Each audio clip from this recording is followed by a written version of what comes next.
Assalamu alaikum. So I just wanted to make a quick video.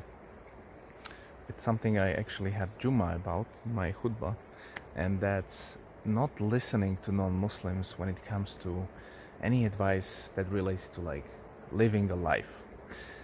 Why? Well, we're Muslims. We have our guide, we have the Quran, we have the revelation, we have the Sunnah of our Prophet sallallahu alaihi wasallam, and we know our purpose. We know why we're here, what is our purpose, why we were created, and what's going to happen to us.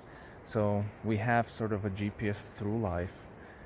We don't have answers to all the questions when it comes to, let's say you're a doctor and you need to study and get some help from other doctors who might be non-Muslim. That's completely okay. But a lot of times people get advice on things they shouldn't get advice from. So like I have a business coach that I listen to, and he's great, he's helping my company and stuff. But I don't want him to define success monetarily, because that's not the definition of success by Islam. In Islam, if you look at success, it's the one who dies with Iman. The one who dies with Iman and goes to Jannah, that's the one who's successful. And it can be a homeless person. It has nothing to do with money. And actually, people with money, a lot of them will end up in Jahannam, because they'll be consumed by the dunya.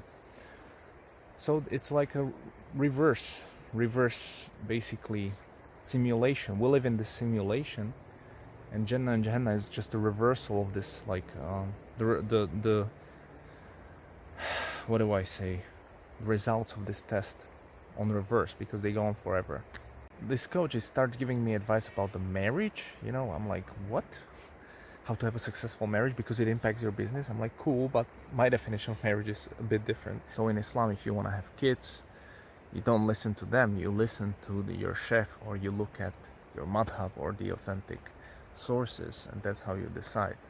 When it comes to funerals, when it comes to marriage, when it comes to dealing in business, like without riba, all that stuff, it's in Islam, and it does put constraint on your life. You can't do everything that non-Muslims do, obviously, because this is a test. So we have different rules. We play by the different rules, but we have better outcomes long term, because we just have guidance from Allah, and Allah is all-knowing. And if we live with less sins, with families, with more structure, and with good psychology as kids or as adult Muslims, we'll be ahead. In 2 or 3 generations, our kids will be better off, because they won't be struggling with the addictions, with all the stuff that's going on.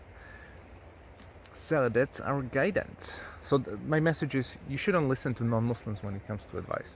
Anyways, my son is up, so I gotta take care of him. And this can even be like your mother and stuff. Like if she's a non-Muslim, yeah, take it with a grain of salt, because she's coming with her framework of Jahiliyyah. She doesn't have revelation. Like, these people have no purpose in life. These people have no guidance. These people just go by trial and error. So whatever advice they give you, it's not gonna be from the source. So you're not gonna get it. You're not gonna get the full picture. They might even get it right sometimes, but it's just much better to rely on Allah and His Prophet sallallahu alaihi wasallam. That's it.